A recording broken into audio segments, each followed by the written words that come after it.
안녕하세요. 보물과 같은 딸과 아들을 둔 40대 주부입니다. 여러분은 생각 없이 누군가에게 베푼 친절이 상상도 못할 정도로 큰 보은으로 되돌아온 경험이 있으신가요? 제게는 너무나 당연한 행동이 나중에 눈덩이처럼 커다래진 복으로 찾아오는 거죠. 떡 줄 사람은 꿈도 안 꾸는데 김칫국부터 마신다. 이런 말이 있잖아요. 저 같은 경우에는 떡이 있는지도 몰랐고 관심도 없었는데 정말 자다가 떡이 생긴 거죠. 모든 일의 발단은 제가 지금의 남편을 만나면서 시작됐어요. 저와 남편은 음식 소모임에서 만났는데요. 같은 관심사를 같은 사람들끼리 모여서 정보도 공유하고 대화도 하는 모임이었죠. 음식 모임인 만큼 서로만의 조리법, 맛집 등을 공유하고 만나서 새로운 맛집을 개척하기도 했고요. 회사 생활에 찌든 저의 숨통을 틔워주고 소소한 행복을 주는 모임이었어요. 그리고 그 모임에 가면 남편을 만날 수 있었거든요. 남편은 첫인상부터 정말 딱 제 스타일이었어요. 저는 저와 같은 상식선을 가진 사람을 좋아했거든요. 왜 사람들마다 상식이라는 기준선이 있잖아요. 남편은 저와 딱 맞는 퍼즐 조각처럼 말이 잘 통하는 사람이었습니다. 그런 남편과 마음이 맞아 20대 후반에 약 3년간의 연애를 했고 결혼을 했습니다. 제 마음에 쏙 드는 성격과 상식선을 가진 남편이기에 그런 남편의 부모님께서도 남편만큼 좋은 분들이라는 막연한 예상을 했습니다. 하지만 아무리 같은 가족이라도 모두 닮진 않잖아요. 같은 부모 아래서 자라도 제각기 자라는 게 형제 자매니까요. 남편의 누님분들, 그러니까 시누이들이 그런 예였습니다. 처음으로 남편의 본가로 인사를 드리러 가는 날, 남편이 제게 넌지시 경고를 하더라고요. 집에 가면 누나들도 있을 거야. 막내 동생 데려오는 여자 궁금하다고 난리다 난리. 내가 중간에서 맡긴 할 테지만 혹시나 누나들이 무례하게 굴면 그냥 무시해. 뭐야 민준 씨, 왜 이렇게 겁줘? 뭐 얼마나 잡으시겠어. 말리는 시누이도 다 옛말이야. 우리 누나들은 그냥 시누이지 수준이 아니라서 그래. 아유, 사람들이 나쁜 건 아닌데 그냥 종종 사람 속을 긁는 소리를 아무렇지 않게 하거든. 우리 어머니 쏙 닮은 거지 뭐. 그러니까 주아 씨가 웬만해서 상처 안 받았으면 좋겠어. 그냥 흘려들어, 흘려. 알았네요. 내가 더 알아야 할 거 있어 또? 아, 누님분들 이혼하셨다고 했었나? 그럼 난 그냥 모른 척하고 있는 게 낫겠네? 애들은 있으시고? 둘 다 있어. 근데 다 전 남편들이 키워. 누나들은 그냥 아버지한테 종종 돈 타가서 쓰는 게 취미야. 둘 다 마흔인데 보면 속이 꽉 막힌다, 꽉 막혀. 남편에게 전해들은 걸로만 보면 시누이들은 그저 아나무인, 선을 지키지 못하는 무례한 사람들처럼 들리더군요.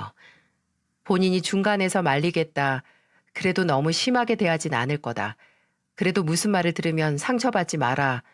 이렇게 어찌나 강조하는지 이게 겁을 주는 건지 안심을 시키는 건지 모를 정도였죠. 직접 마주한 시누이들은 남편이 저에게 미리 경고를 할 정도로 세긴 센 분들이었네요. 민준이랑 나이 차이 얼마 난다고 했지? 연상? 동갑이야, 동갑. 어머, 근데 좀 민준이보다는 더 성숙해 보이네요. 우리 민준이가 곱게 자라서 얼굴에 풍파가 없긴 해. 성숙과 노숙 사이? 나쁘게 듣지 말아요. 그런 타입 중에 세련된 타입들이 많거든. 언니 너무한다. 회사 다닌다고 했죠? 민준이랑 같은 회사? 뭐 어딨지? 식품 쪽이었나? 저기요, 나 말고 동생이 또 있나? 식품회사에서 일하는 동생은 또 누구야? 누나 남동생은 제약회사고요. 주아 씨는 홍보대 행사야. 아, 홍보. 그럼 직급은 어떻게 돼요? 예, 미수가. 그만 좀 물어봐라. 네 아버지랑 나도 가만히 있는데 왜 너희가 유난이니? 엄마는 이게 무슨 유난이에요? 우리 막내 만나는 여자 능력 좀 보려고 하죠.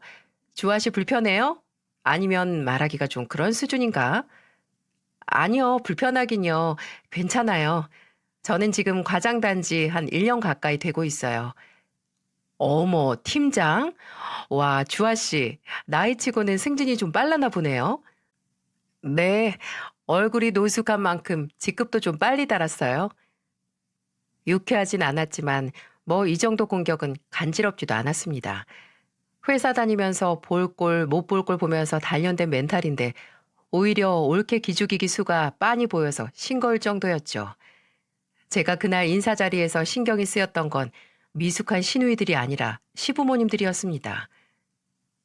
그래, 신혼집은 어디로 하기로 했다고? 제 회사에서 좀 더 가까운 곳으로 하기로 했어요. 거기가 집값이 싸기도 하고 저는 대중교통 타고 다니고 주아 씨는 차 끌고 다니기로 해서요. 어, 그래, 세아가 혹시 결혼 준비하면서 도움 필요하면 가리지 말고 말해라. 민준이 이놈이 영 뭐가 필요하다면 필요하다고 말을 안 해서 도통 내가 뭘 해줘야 하는지 감이 안 잡혀. 아니, 아버지, 민준이만 자식이에요? 늘 저렇게 민준이한테 못해줘서 안달이시라니까. 네 언니랑 너랑 다 시골 일 때 100% 지원해줘도 말아먹었으면서 무슨 말이 그렇게 많어? 아버지, 전 딱히 해주실 거 없어요. 예산도 저희가 모은 돈으로 넉넉하고요. 이놈아, 나중에 저 두 놈들처럼 섭섭하다고 하지 말고 지금 말해라 지금. 저것들은 받아놓고서도 섭섭하다고 하지 않냐? 세아가 뭐 필요한 건 더 없냐? 말씀만으로도 감사합니다, 아버님. 혹시라도 도움 필요하면 민준 씨 몰래 제가 말씀드릴게요. 그래, 그래. 이 재미없는 놈한테는 말하지 말고 나한테 직접 말해라. 아유, 아주 며느리가 예뻐 죽겠수? 눈에 넣어도 보지 그래요? 내가 또 뭘 거슬리게 했다고 그래? 마누라는 찬밥 취급하는 양반이 며느리 앞에서는 이빨 빠진 호랑이 마냥 허허실실거려서 신기해서 그래요. 신기해서. 어머니, 아버지가 언제 어머니를 찬밥 취급했어요. 좋은 날 꼭 해야 할 말도 아니고. 그래, 찬밥이었다가 끓임을 부어줘서 미지근하게 만들어주긴 했지.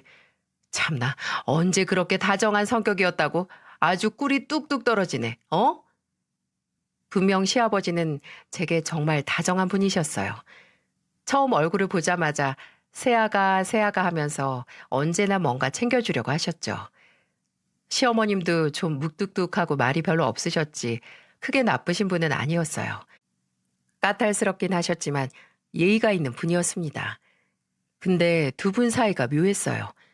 특히 시어머니는 저녁 식사 내내 시아버지의 모든 말을 탐탁지 않아 하셨고 또 종종 괜한 트집을 잡으셨어요. 솔직히 그때는 아, 내가 오기 전에 두 분이 싸우셨나 보다라고 생각을 했죠. 남편도 딱히 말을 하지 않았으니까요. 시아버지가 시어머니와 또 시누이들과 사이가 좋지 않은 만큼 남편에게 의지를 많이 하셨어요. 남편은 종종 시아버지 호출을 받고 가서 함께 술 한잔 하자고 들어오곤 했습니다. 시댁에서 새로운 식구가 된 절 가장 환영해 준 사람도 바로 시아버지였고요. 종종 제가 좋아하는 과일을 집으로 보내주시기도 하고 고기를 안 좋아하는 저를 위해 제철마다 생선, 해산물을 보내주시기도 했고 어쩔 때는 좀 황송할 정도로 잘해주시기도 했었죠. 어느 날 퇴근 전에 시아버지에게서 전화가 오는 겁니다. 여보세요? 아버님 웬일이세요? 세아가, 너 이제 퇴근하냐? 네, 이제 퇴근하려고요. 왜요?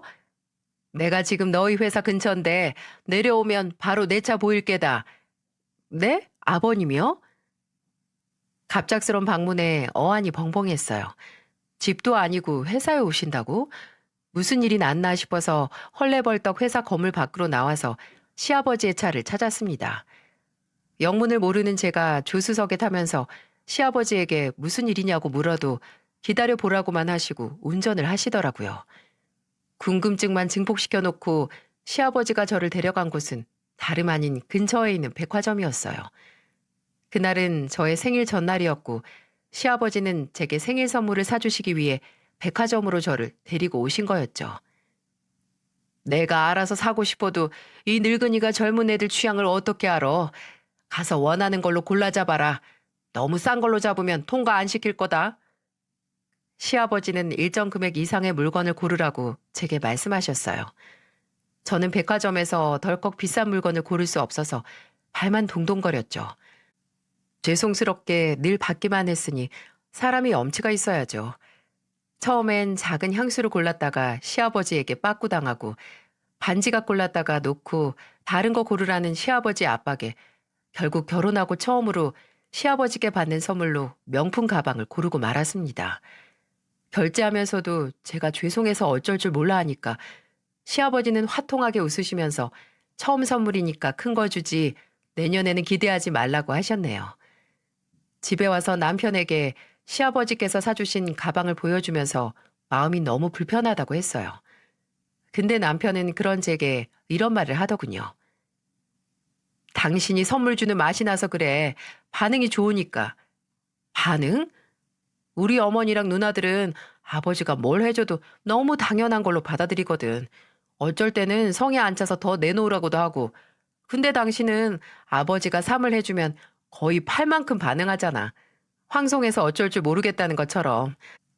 또 당신이 아버지한테 늘 말을 예쁘게 하기도 했으니까. 너무 부담스러워하지 마. 누나들은 3을 주면 10을 더 달라고 하는데 나야 아버지가 뭘 해주시면 왜 해주시냐고 안 해주셔도 된다고 하는 재미없는 아들이고. 알면 좀 고쳐. 그게 말이 쉽나? 근데 우리 아버지 기준을 너무 높여놓으셨는데? 아버지가 가방 해주셨으면 난 당신 생일 선물로 뭘 해줘야 하나? 아유, 많은 거 안 바래요. 변기나 앉아서 좀 써. 남편의 말을 듣고 나니 시아버지에게 연민이 느껴졌어요. 시아버지는 6층짜리 원룸으로 구성된 건물을 소유하셔서 임대 사업을 하고 계셨거든요. 건물주라는 게 말이 돈을 갈기로 긁어 모은다고 생각이 되지만 시어머님과 시누이 둘까지 책임지기에는 또 버거울 것 같다는 생각이 들더라고요. 매번 해줘도 더 해달라는 가족을 보면서 얼마나 공허하셨을까 괜히 제 마음까지 외로워지더군요. 그런 말을 듣고 난 만큼 저도 더욱더 시아버지에게 잘하려고 노력했습니다. 물론 시아버지께서 저를 챙겨주시는 것에는 못 미치겠지만 며느리로서 최선을 다했어요. 나중에 제가 첫째, 둘째를 낳았을 때는 산후조리원도 시아버지께서 지원해 주시고 아이 낳고 일을 그만둔 제게 용돈하라고 현금도 종종 손에 쥐어주셨어요.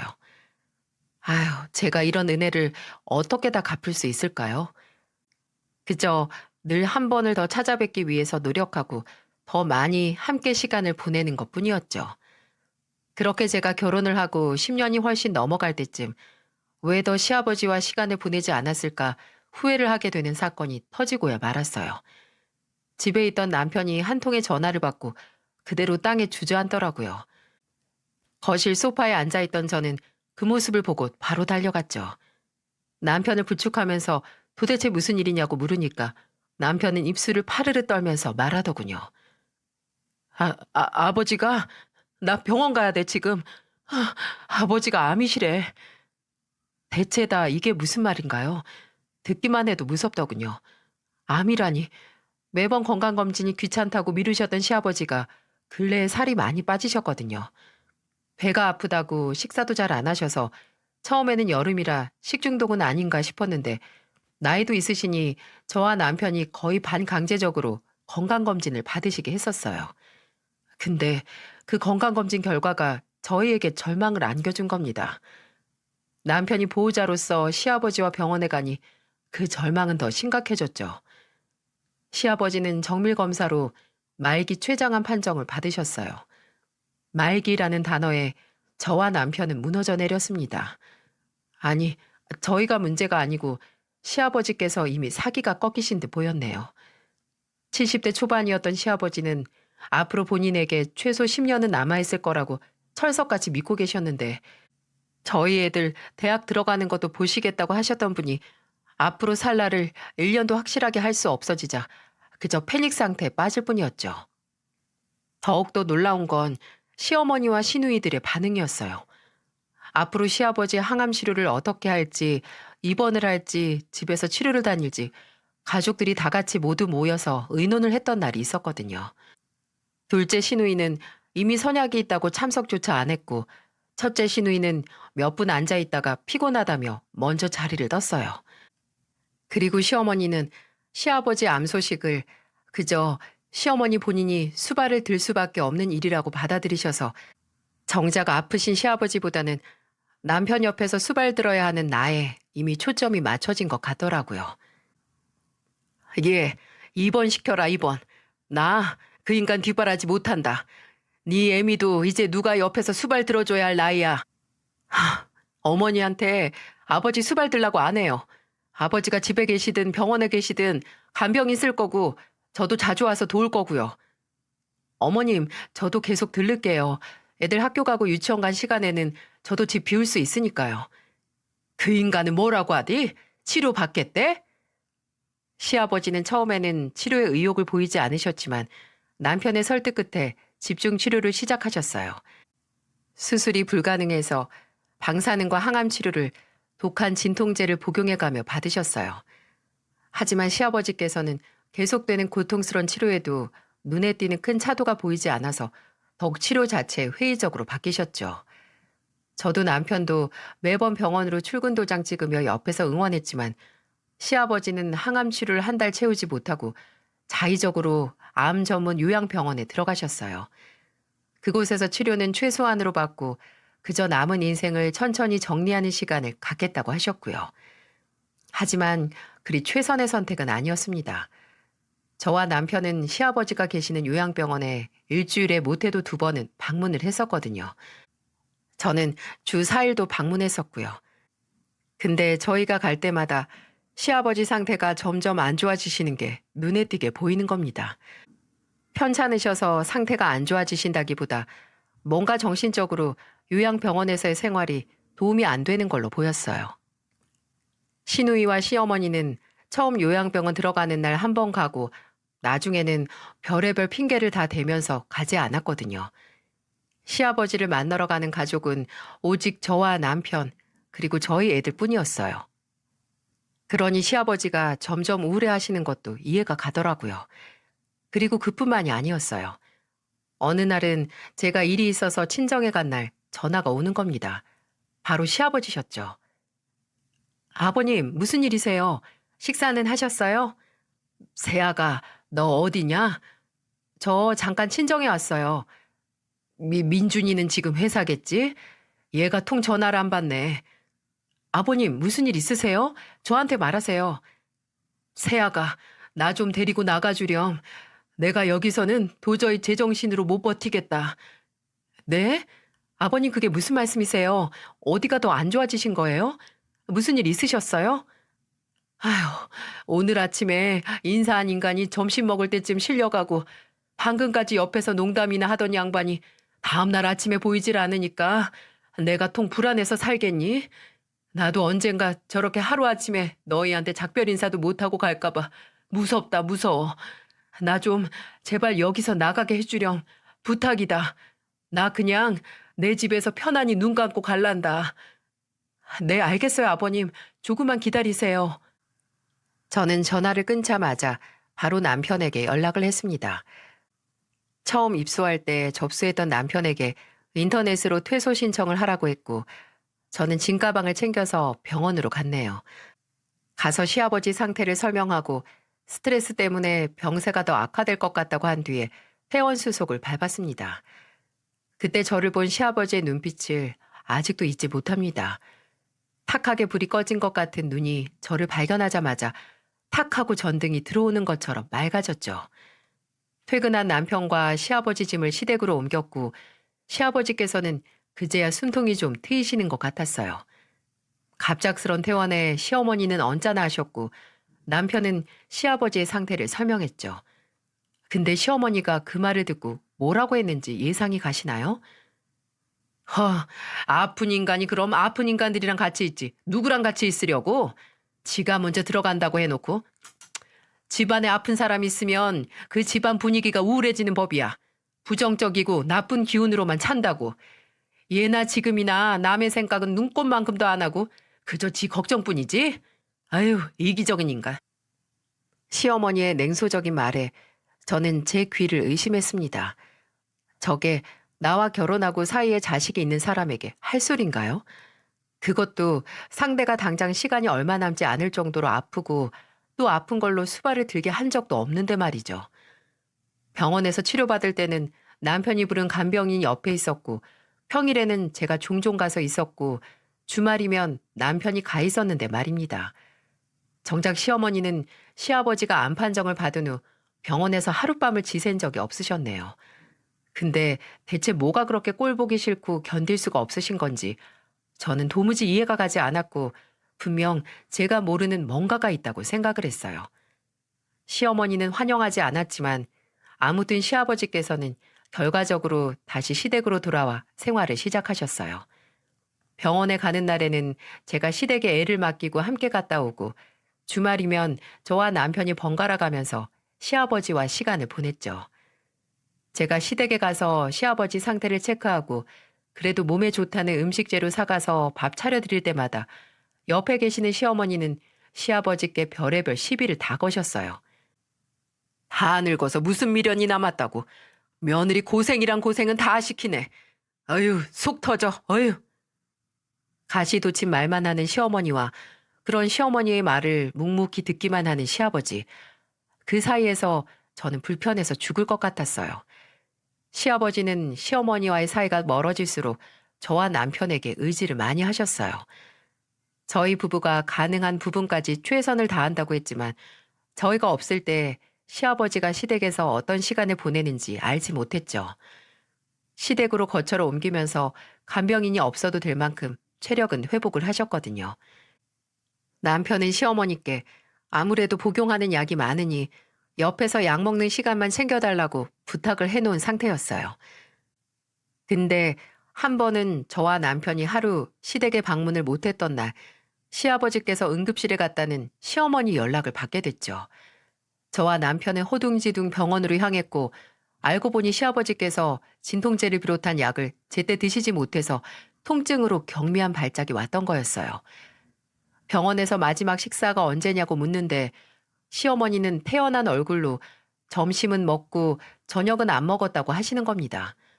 식사를 제때 안 하시고 약도 건너뛰신 거죠. 저와 남편은 하루 동안 시아버지 상태를 확인 못해서 이런 일이 일어났다는 죄책감을 가지고 시아버지를 병원에 입원시켰어요. 차도를 보고 검사를 하기 위해 며칠 입원해야 한다고 하더라고요.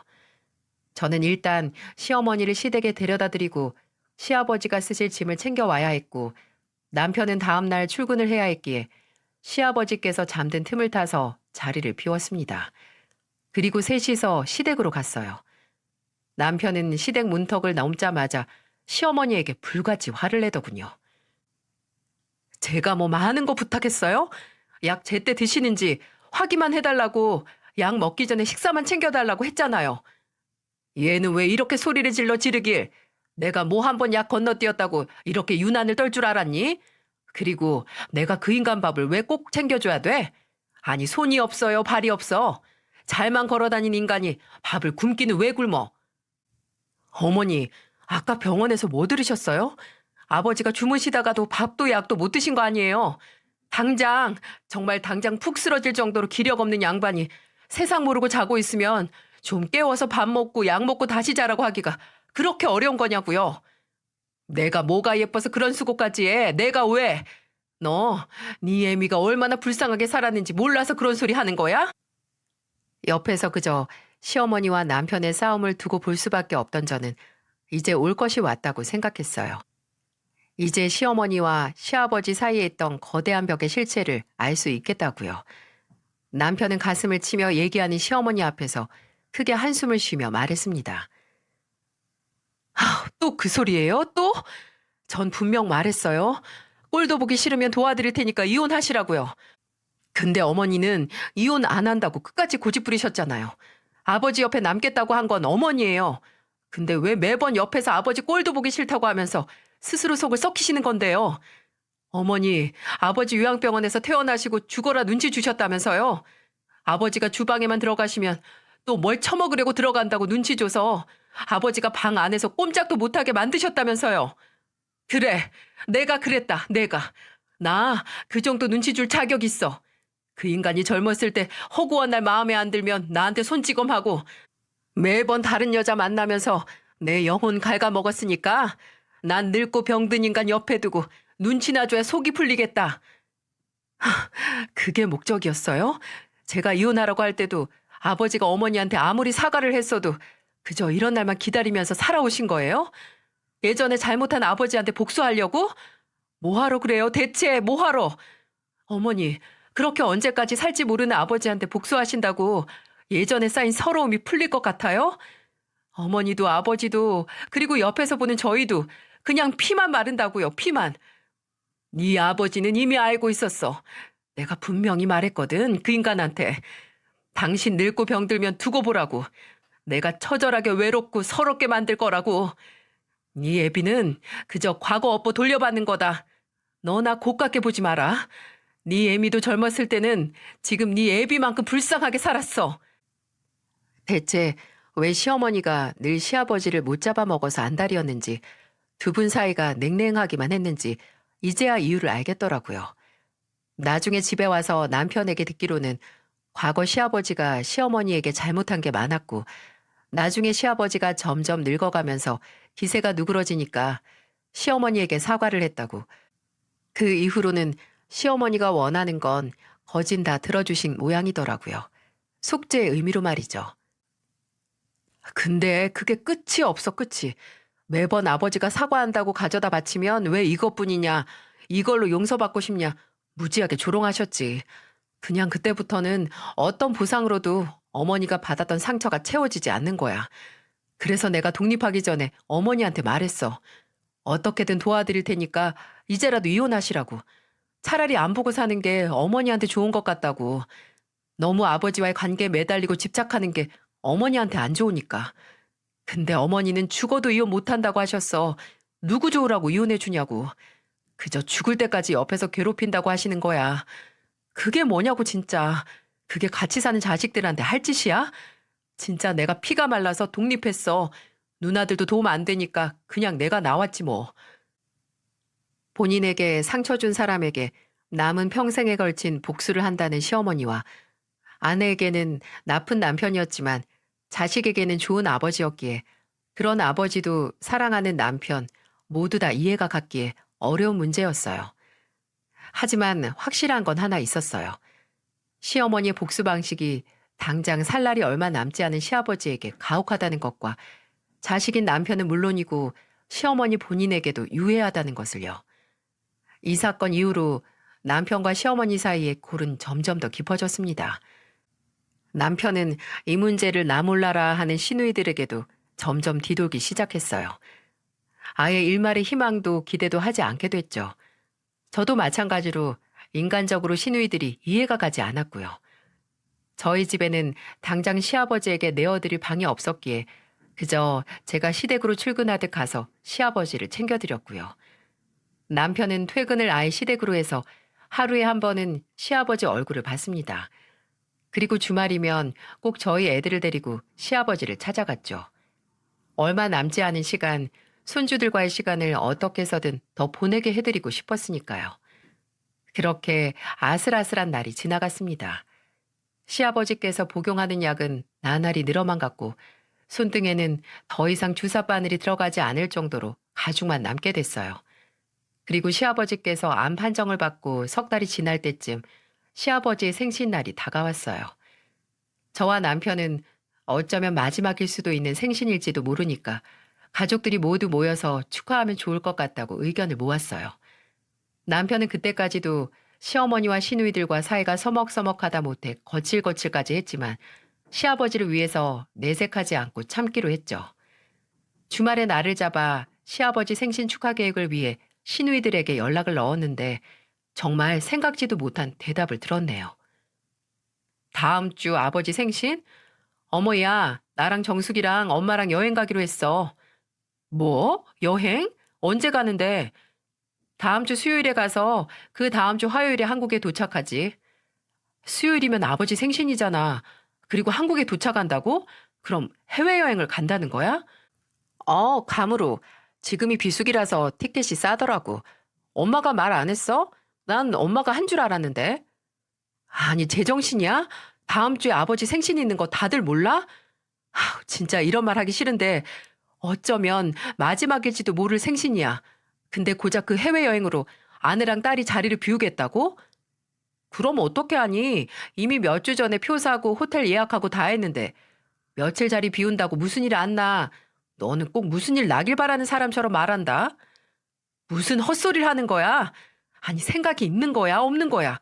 이 집에 제정신 바뀐 건 나뿐이냐고. 남편은 속이 터져라 미치려고 했고, 저는 어차피 와봤자 좋은 꼴 보여줄 사람들도 아니니까 차라리 잘 됐다고 생각하자고 남편을 위로했네요. 시아버지의 생신날 새벽같이 시어머니와 시누이들은 괌으로 떠났고, 남편은 연차를 내고 저와 함께 시아버지의 생신상을 준비했습니다. 시아버지께서 평소 좋아하시는 음식을 빠짐없이 만들기 위해 새벽 시장에 갔다가 수산시장에도 가고 마지막에는 마트까지 들러서 어마어마하게 장을 봐왔네요. 시아버지는 본인이 주무시는 시간에 시어머니가 공항으로 떠나 텅 빈 집에서 저희를 기다리셨죠. 장을 다 보고 애들까지 데리고 시댁으로 가자 시아버지는 오랫동안 웃지 않았던 사람처럼 힘겹게 얼굴 근육을 움직여 저희에게 미소를 보여주셨어요. 저와 남편이 주방에서 이것저것 만들고 있을 때 아이들은 할아버지 앞에서 재롱을 부렸고요. 딸은 영어 말하기 대회에서 했던 스피치를 보여드리고 아들은 유치원 장기자랑에서 했던 춤을 보여드렸죠. 시아버지는 공연 잘 봤다고 애들에게 종이접기로 이것저것 접어서 주셨습니다. 공연비라고 말이죠. 몇 시간을 주방에서 고생해서 정말 상다리가 부러져라 음식을 만들어 시아버지 생일상을 받으렸네요. 소화기관이 많이 약해져서 배부르게 드시지는 못했지만 시아버지는 정말 맛있다는 표정으로 한술 한술 뜨셨어요. 식사를 다 마치고 배부르게 먹은 아들이 낮잠을 자고 있을 때 시아버지는 본인 무릎을 베고 잠든 손주의 머리를 살살 쓰다듬으며 입을 떼셨어요. 내가 벌 받나 보다. 저와 남편은 영문 모를 시아버지의 말에 숨을 죽이고 다음 말을 기다렸어요. 예전에 민준이 네 애미한테 잘못했던 거 그대로 돌려받나 보다. 그러니 이렇게 당장 오늘 내일 해도 아내나 딸들이나 비행기 타고 여행이나 가지. 그런 말씀하지 마세요, 아버지. 아버지가 벌 받는 거면 저희도 옆에 없어야 돼요. 아버지는 어머니께 할 만큼 사죄하셨고 아버지는 벌 받을 만큼 잘못하신 것도 없어요. 제게는 늘 좋은 아버지셨으니까요. 남편은 이 말을 끝으로 몇 번 입을 달싹이더니 이내 감정이 북받쳐 오른 건지 바람 세겠다며 집을 나갔어요. 시아버지는 그런 남편의 뒷모습을 보면서 힘없이 웃으며 말씀하셨죠. 제가 나를 많이 아껴서 그런다. 분명 제 애미 마음도 다 이해를 할 거야. 근데 마음이 기울어서 너무한다고 생각하는 거겠지. 참, 나도 후회할 일만 어지간히 많이 만들고 살았네. 공허하고 허무한 말이었습니다. 저는 그런 시아버지에게 무슨 말을 해드려야 하나 한참 고민했어요. 하지만 무슨 말을 한다고 해도 큰 위로가 되지 않는다는 거 알고 있었죠. 제가 이 집 식구가 되기 전에 아버님이 어떤 인생을 살아오셨는지 전 모르지만 제게 아버님은 그 누구보다 다정한 최고의 시아버지셨어요. 남편에게도 아마 마찬가지였을 거고요. 남편에게는 최고의 아버지시겠죠. 그러니까 저나 남편에게 그리고 저희 애들한테도 후회할 거 하나도 없으세요. 아버님께서 저희에게 후회 없이 최선을 다하셔서 저희도 아버님께 후회 없이 최선을 다한 거니까요. 시아버지는 제 말에 고개를 떨구시더니 이내 눈물을 보이셨어요. 저는 시아버지 가까이 가서 그저 어깨를 감싸 안아드렸죠. 잠에서 깬 아들도 막 깨서 무슨 일인지 알 수 없지만 엄마가 할아버지를 껴안아주고 있으니 본인도 벌떡 일어나서 울고 있는 할아버지를 껴안더군요. 때로는 10마디 말보다 한 가지 행동이 사람에게 큰 위로를 주는 법이니까요. 어쩌면 저도 아이들도 그날 시아버지에게 작별 인사를 시작했는지 모르겠습니다. 마음의 준비를 그때부터 시작한 것 같아요. 또 시아버지도 뭔가 다짐을 하셨나 봅니다. 며칠 후 시아버지는 어떤 남자분 하나를 대동해서 저희 집으로 찾아오셨어요.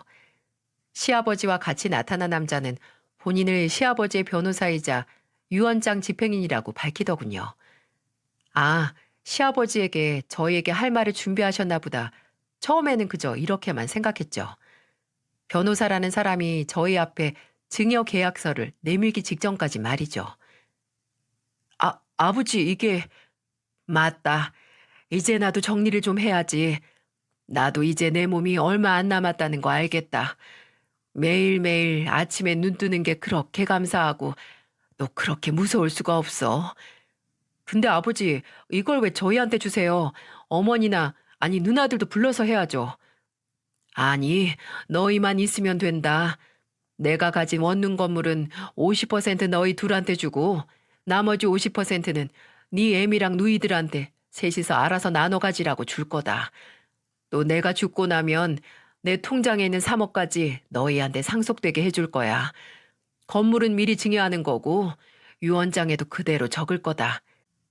나 아플 때 특별 부양해준 니들 2명한테 법적 권한이 최대한 가도록 여기 최 변호사가 할 거니까 걱정 말고. 그동안, 아니, 아직 내가 눈을 감진 않았지만 정말 고생 많았다. 아버님, 아버지, 이러는 게 어딨어요. 제가 뭐 이런 거 원한다고 지금까지 아버지 모신 줄 아세요?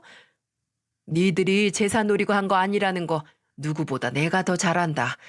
나는 그저 후회하지 않으려고 그러는 거야. 내가 이 돈을 끌어안고 죽겠니? 어디다가 뿌리겠니? 이 재산을 당연하게 생각 안 하고 거저 얻은 게 아니라 내 일부라고 생각하고 소중하게 여길 사람한테 더 많이 가도록 하는 것뿐이니까 부디 받아주길 바란다. 다시 한번 참 고생 많았다. 민준이는 답답한 아버지 옆에서 참느라고 고생 많았고 우리 새아기는 다 늙은 시아버지 간병해 주느라고 고생했고 내가 참 너한테 미안한 게 많어. 시부모도 부모라고 참 애썼어. 그런 말씀 하지 마세요. 먼저 저를 딸처럼 잘해주신 건 아버님이세요. 전 진짜 그냥 해주신 만큼 드린 건데, 아니, 저한테 지금까지 해주신 만큼 다 돌려드리지도 못했어요. 아니다. 줄 만큼 많이 줬어. 너희 덕분에 내가 후회 없는 인생을 산 것 같다. 그것만으로도 좋게. 이제 정말 눈 감는 게 두렵지가 않다. 마지막으로 내 뜻대로 너희가 이걸 받아줘야 정말 끝까지 후회가 없을 것 같다. 부디 너무 부담스럽고 마음 무겁게 느끼지 않았으면 좋겠구나. 저와 남편에게는 너무나 당연한 행동이었는데 시아버지께서는 눈 감아서도 후회 없게 만들 만큼 영향을 준 모양이었어요. 그 말이 너무 버겁고 또 죄송한 거 있죠? 시아버지의 뜻대로 증여계약서를 변호사의 도움대로 작성했습니다. 시아버지는 그제야 만족스럽게 웃으셨어요. 하지만 저와 남편은 예상했습니다. 이걸 시누이들과 시어머니가 그대로 넘어가진 않으실 거라고요. 말이 씨가 된다고 한 차례 난리가 나섰습니다. 제가 시댁에서 시아버지 곁을 지키고 있을 때 시누이 2명이 들이닥친 거죠. 둘은 시아버지의 재산 일부분, 아니 대부분이 저와 남편에게 증여된 걸 알고 찾아온 거였어요. 아버지 있어요? 엄마, 아버지 지금 어디 있어요? 너희 아버지? 지금 작은 방에 며느리랑. 야, 너 우리 아버지한테서 떨어져. 시아버지께서 편찮으신 것도 잊은 건지 도저히 아픈 사람 앞에서 보일 모습은 아니었어요. 아버지, 지금 제정신이에요? 약에 뇌가 쩔어져서 판단 능력이 없어진 거 아니냐고요. 이렇게 제정신인데 이럴 수가 있냐고요. 뭐야, 무슨 일인데 그래? 엄마, 아버지가 민준이랑 전현한테 건물 50% 넘기신대. 이미 증여까지 했고 아버지 나머지 재산도 쟤네한테 준다고 하잖아. 아니, 민준이만 아버지 자식이에요? 나랑 정숙이는 아버지 자식도 아니냐고요. 형님, 목소리 좀 줄이세요. 지금 아버님 몸 상태 알고도. 넌 입 닥쳐. 너랑 민준이가 뭐라고 아버지한테 바람을 넣는지 몰라도 우린 전혀 용납 못해. 저 양반이 진짜? 아니, 미숙이랑 정숙이는 당신 자식 아니야? 그리고 난 어떻게 하라고? 평생 당신 옆에서 속만 까맣게 타들어가면서 살았는데. 당신 언제든지 나랑 이혼할 수 있었어. 그거 안 하고 옆에 남은 건 당신 선택이야. 이제 상관 안 해. 내 인생 절반을 당신한테 미운 짓 하고 또 절반을 사과하고 산 걸로 좋게. 한 놈은 기억 못하고 당한 놈만 기억한다더니 당신이 사람이야? 당신이 나한테 어떻게 했는데? 그래, 그거 지금까지 당신한테 쭉 사죄해왔고 이제 상관없어. 어차피 당장 내일 아침에 못 일어나도 이상한 것 없으니까 더 이상 후회할 일 안 만들고 살 거야. 그리고 미숙이 정숙이 너네 한평생 아버지 등골 빼먹고 살았으면 나머지 인생은 알아서들 살아. 내가 한 푼도 안 줬으면 억울하지라도 않지. 건물 나머지 50% 니들이랑 네 애미한테 줄 거니까 사이좋게 논아서 뭐든 하고 살아. 일을 해, 일을. 이것만으로 니들한테 많이 하는 거다. 언제까지 변변치 않은 직업 하나 없이 애비한테 타간 돈으로 살 거야? 아버지가 아무리 돈 묶어놔봤자 돌아가시면 바로 소송 걸 거예요. 공정하게 분배해야지. 쟤네가 뭐가 예쁘다고 그걸 다 줘요? 그럼 니들은 나한테 한 번이라도 공정했었냐?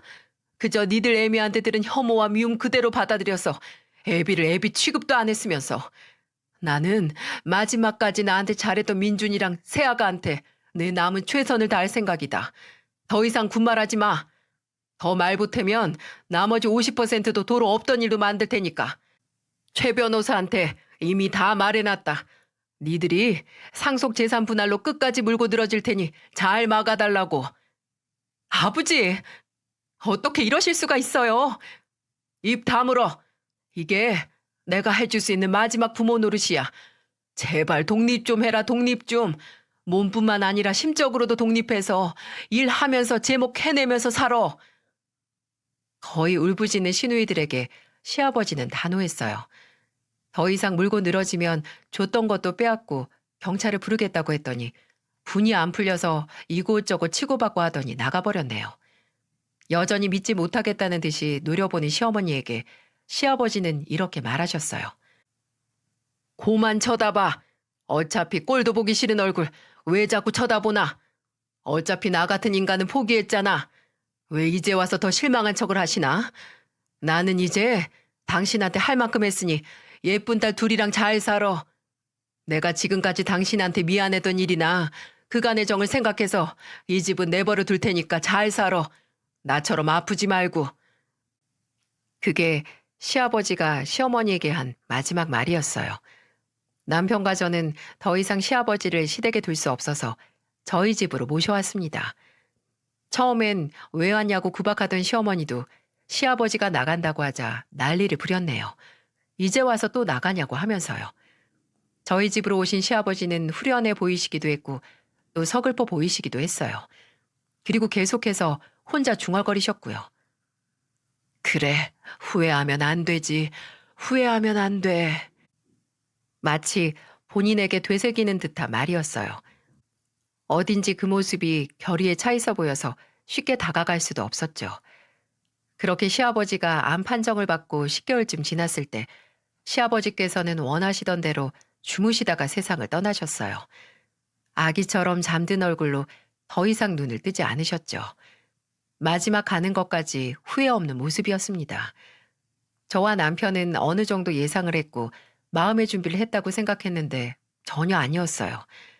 시아버님의 장례식 내내 눈물은 멈추지 않았고 또 동시에 웃음도 멈추지 않았습니다. 저와 남편은 예전 시아버지의 모습을 회상하며 울고 웃었어요.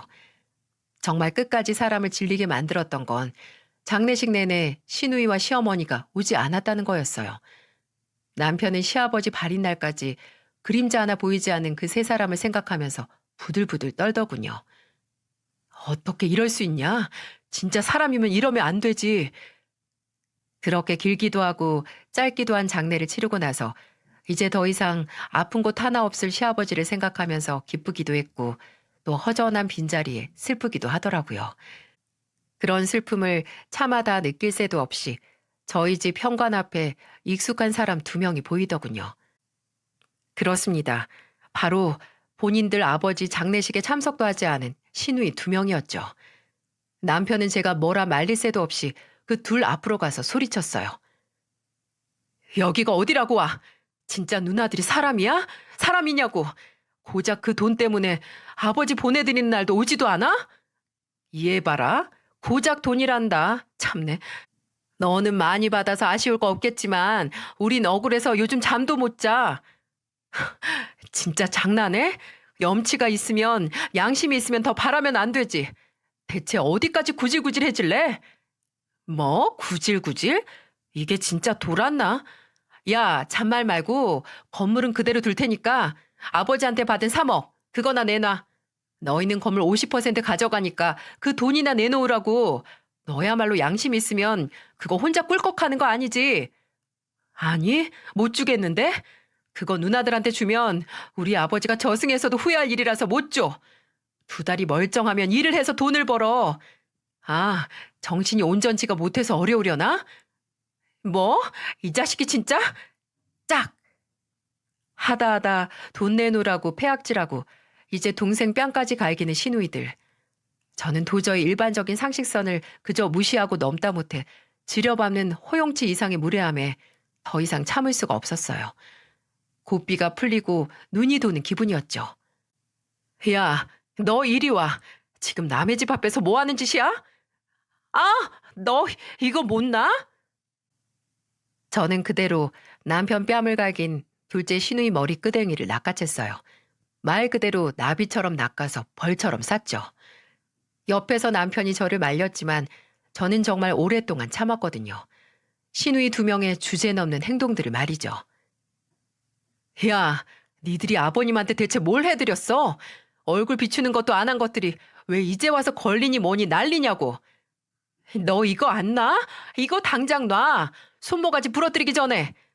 아, 무섭다, 무서워. 부러뜨리라고. 내 손모가지 부러지면 너는 모가지 날아가는 거야. 제가 둘째 시누이 머리끄댕이를 마치 질기고 질긴 미역 마냥 잡고 놔주질 않자 남편은 경찰에 신고를 했습니다. 남의 집 앞에서 돈을 달라고 난동 부리는 두 명을 데려가라고 말이죠. 이후 시누이들은 포기를 하지 않고 저희를 찾아오고 연락을 해왔습니다. 심지어 진짜 상속증여 재산 분할을 신청했지만 시아버지께서 남기신 유언이 법적 효력을 발휘해서 기각됐죠. 몇 달이 지나 더 이상 저희에게 뭔가 받아낼 수 있는 게 없다고 판단하자 아예 다른 먹잇감을 찾더군요. 바로 시어머니였죠. 시누이 두 명은 시어머니가 사는 집까지 팔아 나눠가지고 시어머니를 월세집으로 이사시켰습니다. 이것도 나중에 거의 연을 끈다시피 한 남편에게 시어머니가 연락을 해서 알 수 있었어요. 믿어지시나요? 시누이들에게 부모님이란 존재는 그저 뼈만 남을 때까지 살이란 살은 모조리 발라먹는 생선과도 같은 존재였던 거예요. 하지만 남편은 이미 질릴 대로 질리고 마음이 뜰 대로 떠서 시누이들에게 탈탈 털리고 혼자 남은 시어머니에게 연민조차 느끼지 않았어요. 남편에게 시어머니는 그저 본인의 복수를 위해 다른 가족들까지 괴롭게 한 사람, 그 이상 그 이하도 아니었거든요. 마지막까지 그 복수와 증오로 시아버지 장례식까지 불참했던 게 남편에게는 큰 상처였나 봐요. 주기적으로 시어머니에게서 연락이 오긴 합니다. 이번 명절에는 올 거냐, 다음 명절에는 올 거냐, 손주들이 보고 싶다고요. 남편은 제게도 그냥 무시하라고 했어요. 본인에게 천재지변이 일어나지 않는 이상 다시 시어머니를 보러 갈 일은 없을 거라고 하더군요. 복수를 시작할 때는 무덤 2개를 준비하라는 말이 있죠. 복수할 상대방과 복수하는 나 자신을 위해서요. 물론 사람이 살면서 억울하고 불합리한 일에 대한 복수는 정의구현의 이름으로 필요하긴 하지만 복수는 잘못했다가는 너무나 쉽게 나 자신 또한 파멸로 이끌 수 있다는 생각이 듭니다. 시아버지를 향한 시어머니의 증오는 너무나 역사가 길고 그만큼 묵을 대로 묵어서 언젠가 복수의 목적도 또 정당성도 모두 변질된 건 아닌가 싶어요. 이해도 되고 안타깝다가도 뭐하러 그렇게까지 했나 하는 생각에 속이 답답하기도 합니다. 사실 시아버지께서 돌아가신 지 이제 5년이 다 되어갑니다. 그저께 베란다에 둔 서랍장에서 시아버지가 애들에게 접어주셨던 종이접기 꽃이랑 동물들을 한 움큼 발견했거든요. 왜 애들이 재롱을 부려서 공연비라고 대신 주셨던 거 말이에요. 딸이 상자에 넣어 지금까지 잘 간직했나 보더라고요. 그걸 보니까 괜히 돌아가신 시아버지가 그립기도 하고 또 그간 있었던 일을 정리해서 평소 제가 즐겨 듣던 채널에 보내보고 싶어졌어요. 남편은 아직도 종종 술이 들어가면 시아버지를 회상하며 울곤 합니다. 여보, 왜 늘 못해드린 것만 기억날까? 뭐 하나 제대로 해드린 게 없는 것 같아서 왜 그랬지? 내가 뭐 얼마나 바쁘고 비싼 놈이라고. 사랑이란 형태의 종착지는 늘 후회인 것 같아요. 내가 살아생전 얼마나 잘하려고 했어도 떠나고 나면 그저 왜 더 잘하지 못했을까 하는 후회가 남기 마련이겠죠. 저와 남편은 어떻게 해서든 그런 후회를 남기지 않기 위해 노력했고, 시아버지께서 진심을 알아주신 건 아닐까 합니다. 그리고 저희가 후회 없으려고 한 만큼 시아버지께서도 저희에게 후회가 남지 않게 잘해주신 거겠죠. 시아버지께서 남겨주신 재산은 잘 정리해서 훗날 그토록 애지중지하시던 저희 애들에게 쓰고 싶습니다. 저희 애들 대학 가는 것까지 보고 싶어 하셨는데 할아버지가 남겨주신 재산으로 공부해서 원하는 대학에 들어가는 모습을 꼭 하늘에서 지켜봐 주셨으면 합니다. 세월이 슬픔은 완화시켜주지만 역시 그리운 만큼은 언제나 그대로인 것 같네요. 시아버지 손길이 고스란히 남겨진 종이접기를 보고 언제나 다정하셨던 시아버지를 그리워하는 날입니다. 기나긴 이야기 들어주셔서 정말 감사드려요. 제 이야기를 들어주신 모든 분들께서는 늘 후회 없는 순간을 사셨으면 합니다.